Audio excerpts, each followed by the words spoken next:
तो hello guys, episode के starting में हम कुछ लोगों को देखते हैं जो आपस में बात कर रहे होते हैं। क्या तुम्हें पता है जो मरा है वो सेलिब्रिटी है? हाँ हाँ, मैंने भी सुना है जो मरा है वो सेलिब्रिटी है। हर पुलिस वाले, हर न्यूज़ वाले आए हुए हैं। तो तभी हम अफसर चैन को देखते हैं जो वहां पर आ जाते हैं और फिर वो सीधा रूम के अंदर जाती है और लाश को देखकर कहते हैं इसका तो बड़ी बेरहमी से खून किया गया है। तो तभी हम मिस यान को देखते हैं जो अफसर चैन के पास आती है और कहती है कि हमने इस विक्टिम के बारे में पूरी जानकारी पता कर ली है। विक्टिम का नाम रडार है, इसकी उम्र 29 साल है, ये एक सिंगर है, ये पहले बैंड एक्सेल क्रीम का मेंबर भी था। अभी कुछ दिन पहले इसका एक न्यूज हो गया था और वो भी बहुत ज्यादा फेमस हो गया था, जिसकी वजह से ये बहुत ही ज्यादा पॉपुलर हो गया और इसके बहुत सारे फैन भी हैं। विक्टिम को किसी नुकीले वेपन से मारा गया है और हमें पूरी जगह पर कोई भी नुकीला वेपन नहीं मिला। और विक्टिम की एक गर्लफ्रेंड भी है जिसका नाम मिसलीन है और वो भी हमारे पास ही बैठी हुई है। और फिर वो दोनों मिसलीन के पास जाते हैं जहाँ पर मिसलीन बैठी रो रही होती है और वो कहती है कि आज मेरे हस्बैंड के साथ डेट थी, लेकिन मुझे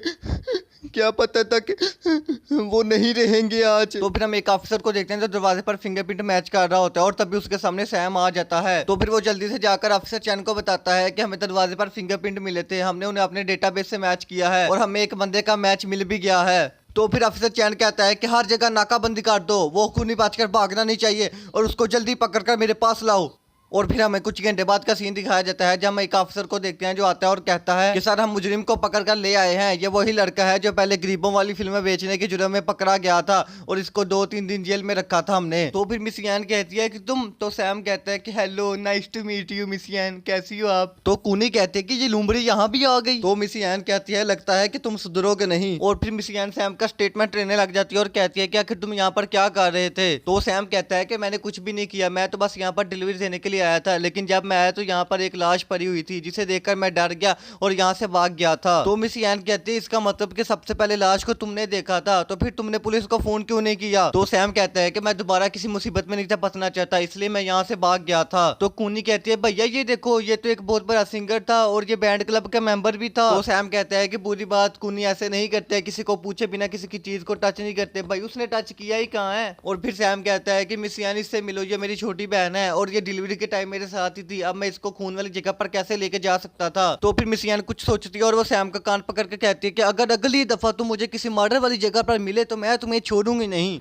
और फिर हम अफसर चैन को देखते हैं जो मिस लिन को कह रहा होता है कि मिस आप घबराइए मत, हम इस केस को जल्दी ही सॉल्व कर लेंगे। तो मिस यान आकर कहते हैं कि मिस लिन क्या आप किसी ऐसे को जानती है जो मिस्टर रडार्ड को मारना चाहता हो या उनको धमकियां देता हो या वो कुछ दिन से अजीब बिहेव कर रहे हो या आपको किसी पर शक हो? तो मिस लिन कहती है कि नहीं नहीं, वो तो बहुत ही ज्यादा खुश थे क्योंकि उनका सॉन्ग फेमस हो गया था। तो भाई लोग वो रो रो के सब बता रही होती है, इसलिए मैं भी रो रो कर उसकी फीलिंग का इजहार कर रहा हूँ, ठीक है? अब मुझे वो ड्रामे वाली थपकी ना समझ लेना जो अटक अटक के बोलती थी। तो फिर मिस यान सोचती है कि लगता है कि ये केस बहुत ही ज्यादा मुश्किल होने वाला है। और फिर हम सैम को देखते हैं जो खूनी के बारे में सोच रहा होता है और वो कहता है कि मैंने उसके हाथ में कोई चीज देखी थी, शायद वो वेपन ही था जिससे उसने मारा था। और तभी उसे याद आ जाता है कि वो तो एक आइस कोन थी और तभी वो मिस यान को ये बात बताने के लिए जाता है, मगर तभी उसका पैर फिसल जाता है और वो मिस यान के ऊपर गिरने वाला होता है। मगर वो जब सामने देखता है, सामने तो मिस यान के बड़े बड़े विचार हैं, तो वो खुशी खुशी गिरने को तैयार हो जाता है और हंसते हंसते स्माइल करके उसके ऊपर गिर जाता है और कहता है कि वाह क्या नरम नरम चीज है, वाह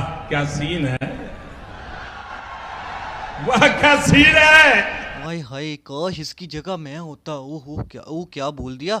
एडिटर ये वाली लाइन काट देना, मैंने कुछ भी ऐसा नहीं बोला। तो फिर मिस यान कहती है कि सैम तुम्हारी इतनी हिम्मत, और तभी उसकी जम जम कर धुलाई करती है। तो एक अफसर कहता है छोटी बच्ची आप तो उसे ना मारो, वो तो आपका भाई है। मगर हम देखते हैं कि वो दोनों मिलकर उसकी धुलाई करते हैं। देखा आपने लापरवाही का नतीजा है। तो फिर सैम कहता है कि मिस मैंने जानबूझ के बिल्कुल भी नहीं किया, मैं तो बस आपको वेपन के बारे में बताने वाला था। तो तभी अफसर चैन आकर कहता है कि तुम्हें कुछ बताने की जरूरत नहीं है, हम अपना काम खुद कर लेंगे, तुम यहाँ से जा सकते हो। तो तभी सैम वहां से जाने लगता है और वो कूनी को मना रहा होता है, मगर तभी हम अफसर चैन को देखते हैं जो पीछे से आवाज देता है और कहता है कि सैम अगर तुम मुझे किसी दोबारा केस में नजर आए तो मैं तुम्हें पकड़कर जेल में डाल दूंगा। और वो कूनी को कहता है कि छोटी बच्ची अगर तुम्हारा भाई तुम्हें तंग करे तो मुझे बताना, मैं इसको पकड़कर जेल में डाल दूंगा। मगर तभी वो उसका मजाक उड़ाकर वहां से चली जाती है। और फिर हमें कुछ दिनों बाद का सीन दिखाया जाता है जहां मिस यान को देखते हैं जो अभी भी उस केस को सॉल्व करने में लगी होती है, मगर उसे कोई भी क्लू नहीं मिल रहा होता। भाई कैसे मिलेगा? वो सैम ही था जो तुम्हें क्लू ला कर देता था, तुम्हें क्यों बात समझ नहीं आती?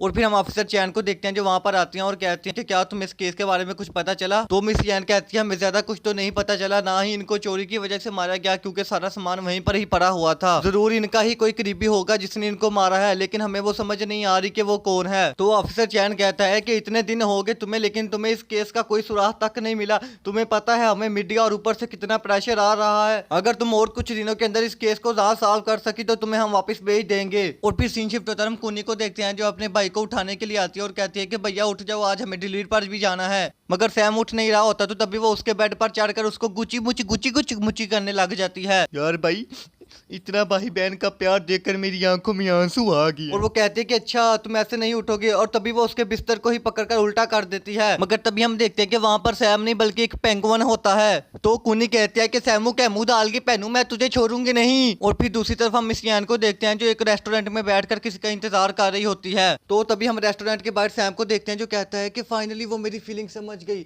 उसने मुझे डेट पर बुला ही लिया। तो फिर सैम रेस्टोरेंट के अंदर चला जाता है। तो मिस यान कहती है कि सैम इधर हूं मैं, इधर देखो। तो सैम कहता है कि मिस फाइनली तुमने मुझे डेट पर बुला ही लिया। तो मिस कहती है कि यहाँ पर बैठो, आओ बैठकर बात करते हैं। तो सैम कहता है कि मिस आप कैसी हो, क्या आप अभी भी उस केस को सॉल्व कर रही हो। तो मिस यान कहते हैं कि हाँ बिल्कुल, और मैं आज भी ड्यूटी पर हूँ। तुम बताओ तुम्हारा कैसा चल रहा है, क्या सब कुछ ठीक है। तो फिर सैम अपनी दुख भरी कहानी सुनाने लग जाता है कि मेरा कुछ वीक्स पहले एक्सीडेंट हो गया था जिसकी वजह से मुझे पास्ट का कुछ भी नहीं याद, और तभी कुछ दिन पहले ही मुझे पता चला है कि मेरी एक छोटी सिस्टर भी है। तो मिस यान कहती है कि सुनकर बहुत ही ज्यादा दुख हुआ, पर क्या तुम मुझे बता सकते हो कि तुम उस दिन कौन से वेपन की बात कर रहे थे। तो सैम कहता है कि अच्छा तुम उस आइसकोन की बात कर रही हो। तो मिस यान कहते हैं कि क्या वेपन आइसकोन है, लेकिन तुम्हें कैसे पता कि वो आइसकोन है। तो फिर सैम कुछ बोलने वाला होता है, मगर वो जब विंडो की तरफ देखता है तो वो देख के डर जाता है क्योंकि वहां पर कुनी होती है और वो इनकी बातें सुन रही होती है। और भाई लोग सच्ची वो बहुत ही ज्यादा क्यूट लग रही होती है। और तभी वो रेस्टोरेंट के अंदर आकर सैम को कान से पकड़कर वहां से ले जाती है। तो मिस यान कहती है लगता है कि दोनों बहन भाई पागल हैं। तो तभी सैम दोबारा आता और कहता है कि मिस मेरा इंतजार करना, हम दोबारा डेट पर चलेंगे। और फिर नेक्स्ट सीन में हम दोनों को एक जगह पर देखते हैं जहां बैठकर वो खाना खा रहे होते हैं। तभी सैम को उसके मैनेजर की कॉल आ जाती है और वो कहता है कि सैम तुम्हारी वजह से हमारी सेल 2 गुना से 3 गुना हो गई है। मैं कल से तुम्हें कार ऑफर कर रहा हूँ, कल से तुम कार में डिलीवरी करने के लिए जाओगे। तो सैम कहता है कि सर आपका बहुत बहुत शुक्रिया, लेकिन अब पलट मत जाना।